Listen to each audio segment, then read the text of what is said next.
Greetings, Kindred. I am Voivode Maquette, and welcome back to our World of Darkness and another playlist of Level by Level.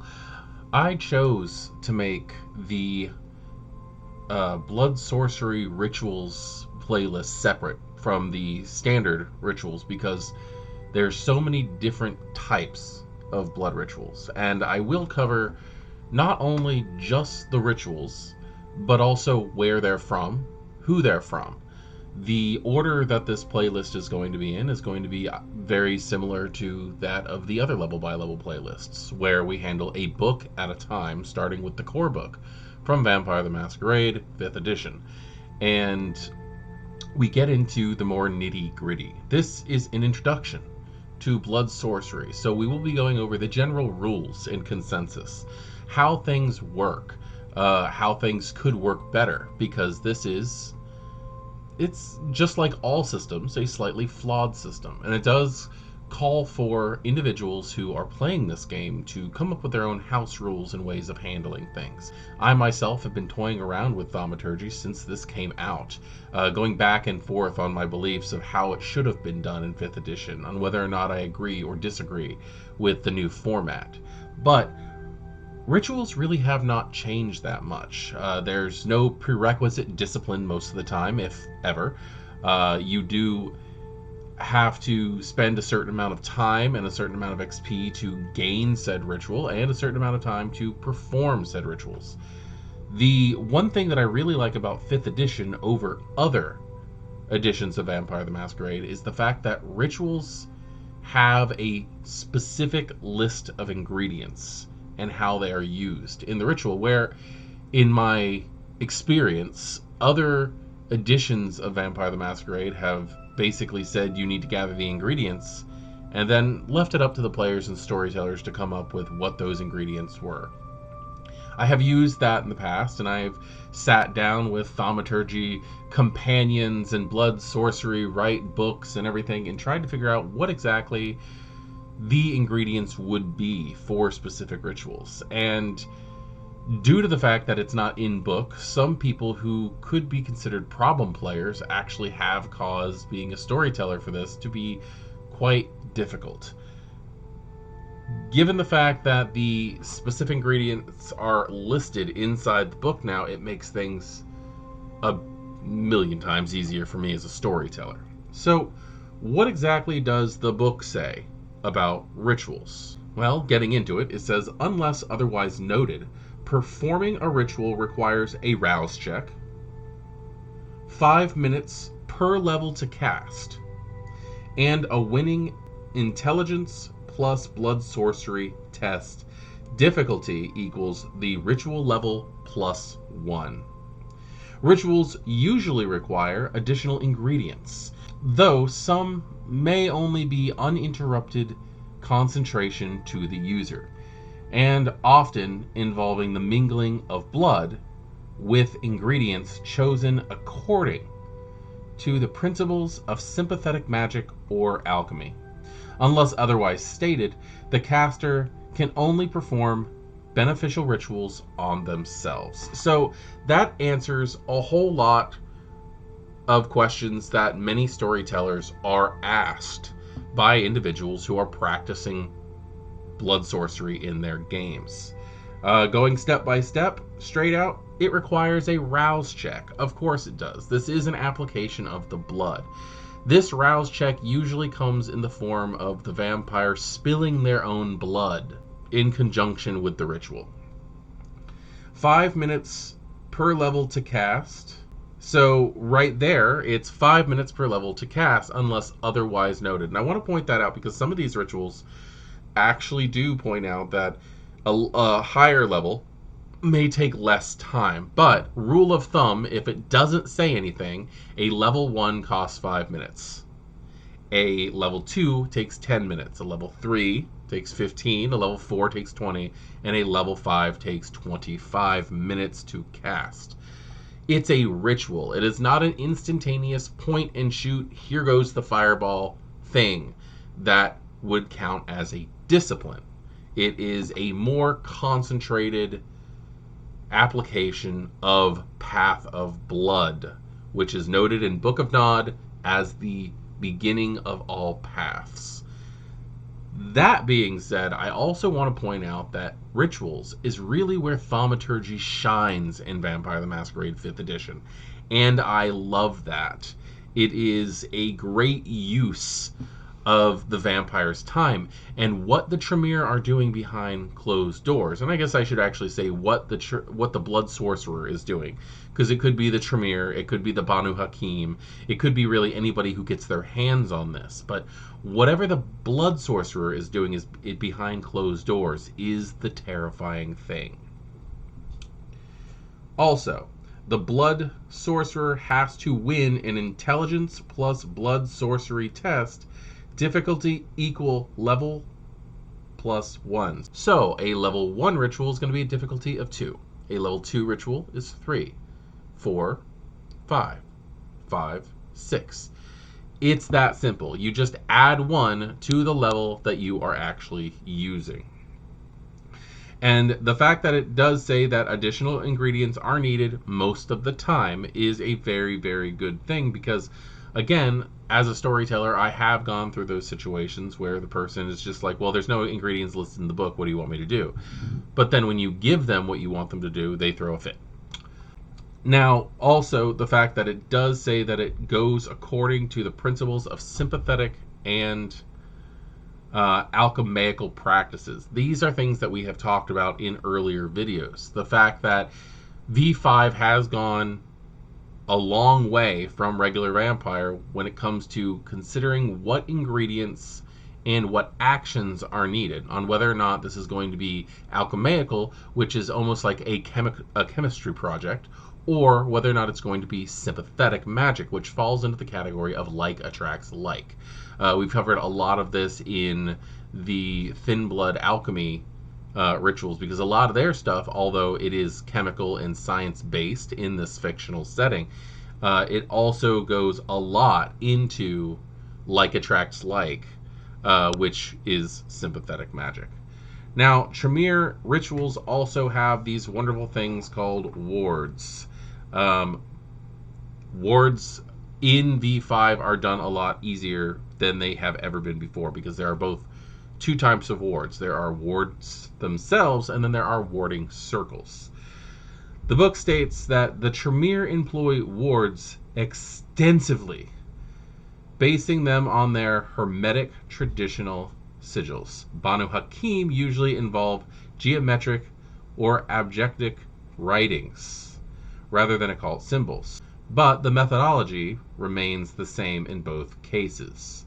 Wards consist of a glyph or a line of script keyed to repel a single type of supernatural, called the trespasser in these rules. When touched, they cause something like an electric shock to the trespasser's mind and body, imparting both physical burns and a sudden bout of sheer terror. The ward does not work on forced contact. A warded sword will not trigger the ward when striking a trespasser, but it will if the trespasser tries to pick it up. I like the fact that they went ahead and pointed that out, because when I first played my very first Tremere, Jonathan Harker, who is now an SPC in my game Thicker Than Water, I warded a sword against wraiths, and I was using it in combat against it because there was no specific ruling saying that you could not. Also, there were just so many books out there that there may have been an express, rule saying that you couldn't do it, but we did allow it because that's what we did back then. But the fact that it is in the core book telling us that we're not allowed to do that makes a lot of sense. It helps us out a lot. Wards can only cover a space about 1 meter across. For example, a caster cannot ward a whole car, but they can ward a steering wheel. The caster pours their blood onto the object to be warded, tracing the glyph in it with their bare finger. Once the caster wipes the blood off, the ward becomes invisible. The ward lasts until the warded object is physically destroyed or broken. The trespasser cannot do this. That's fun too. I like the idea of like warding something that's fragile, and the cast or the target of the ritual, such as a werewolf, a ghoul, another kindred, cannot destroy this item. It's a lot of fun. Do not make the ritual roll until the first time the trespasser touches the ward, triggering its effect. Gloves or other garments offer no protection. If the caster wins the ritual test, the victim suffers 1 point of aggravated damage. On a critical win, damage for this ward is 3 points of aggravated damage. The caster does not need to make the ritual roll for each trespasser touching the ward, only the first. Anyone affected who wants to touch the warded object, again, must spend a point of willpower and then win a stamina plus resolve test, difficulty of 4 or 7 for a critical success ward, to make an attempt. So let's get into those little details real quick. You do not have to throw your ritual test when you're creating the ward. You can literally just do your ward over it, which wards will be covered in more detail further along in this playlist. This is just a coverall of the basic rules of how these rituals work. So you enact your ritual, and then you put it down. Let's go ahead and say that you've done ward versus ghoul. So you've put a small item inside of a box and placed ward versus ghoul on that box. You do not throw any test whatsoever until the very first time a ghoul comes up and tries to steal that box. When they go to touch that box, then your ritual roll happens. When you succeed, it causes an aggravated damage to said ghoul. If you critically win, it causes 3 ag to that ghoul. Now, any subsequent ghoul that comes after it is now going to take an aggravated damage or 3 aggravated damage, depending on what you won, from that automatically. It's just going to happen. You do not have to re-roll or anything. You know the effects of that ritual the first time somebody touches it.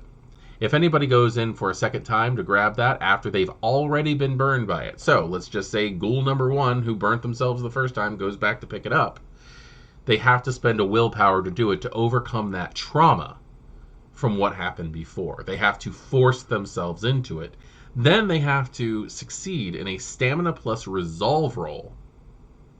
Difficulty being 4 or 7. Again, 4 for a standard, 1 aggravated damage, 7 for the critical damage roll, which causes 3 ag, to try to pick it up again.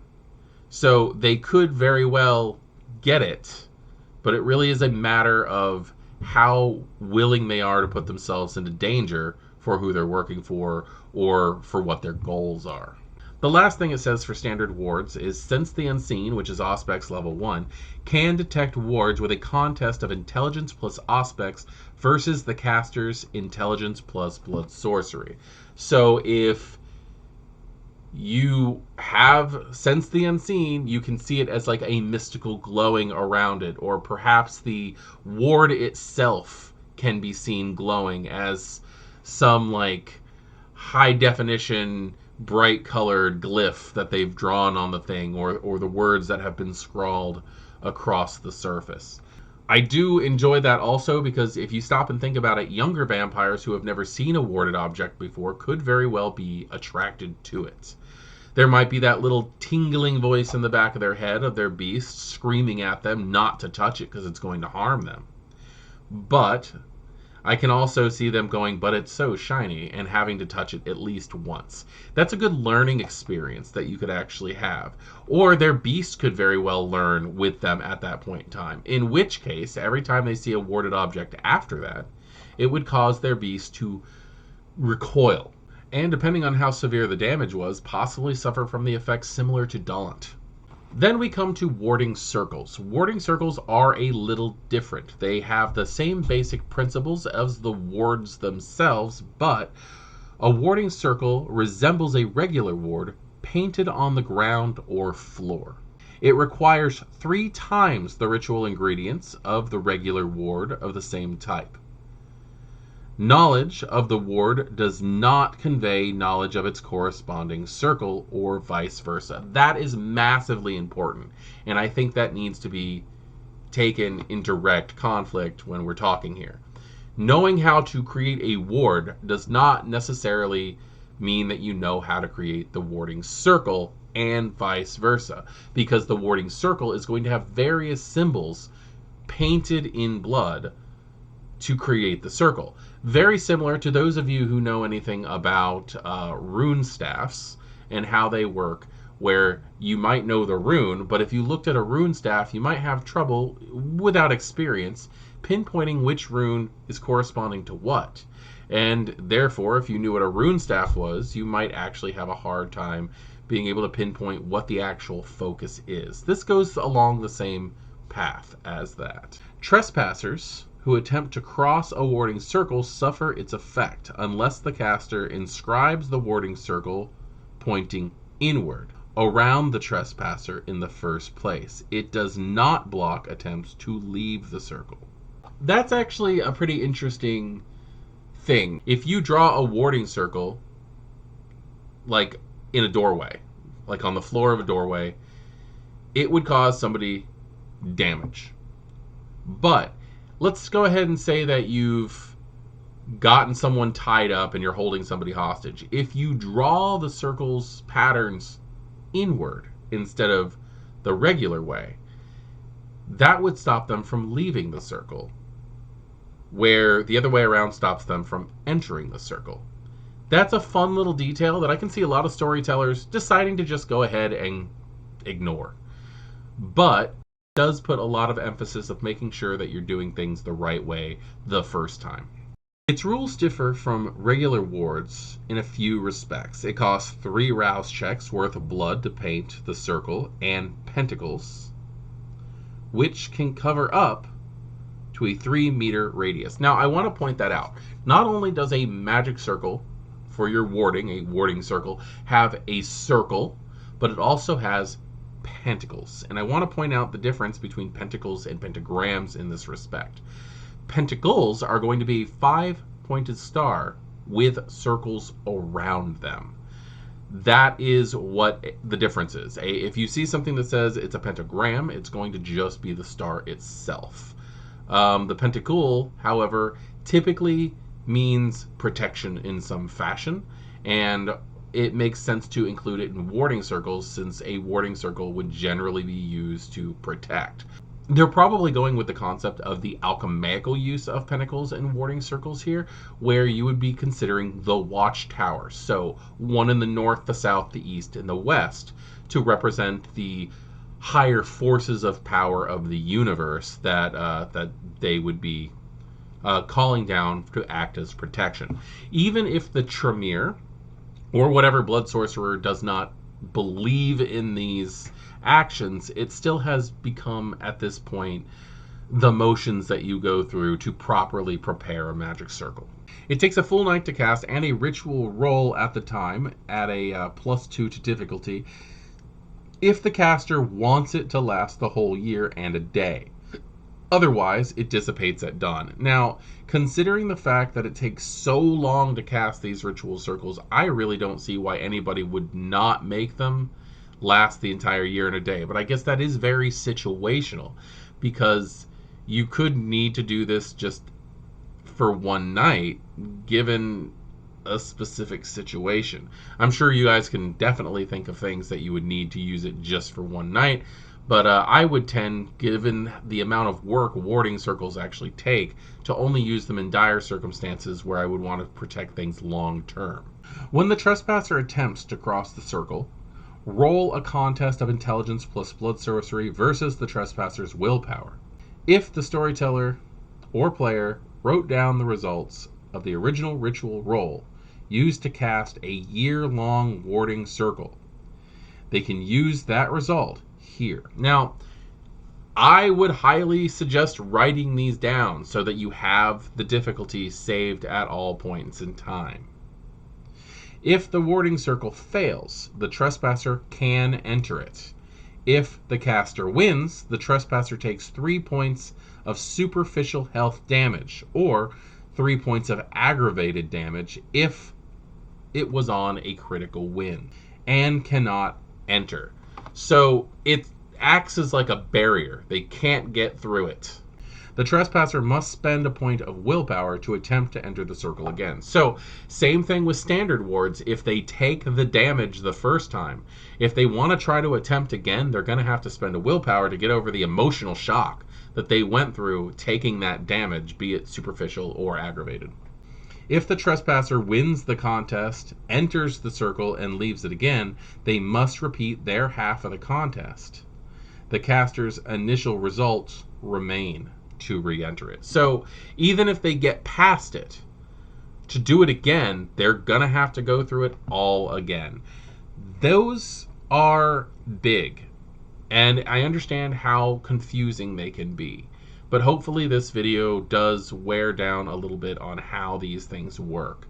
Hopefully this one wasn't too long, because I know we covered a lot. The general rules of how rituals, wards, and warding circles work are going to be the basis of information for the rest of this playlist as we go through all of the different rituals that exist in Blood Sorcery in Vampire the Masquerade 5th edition. Thank you for joining me.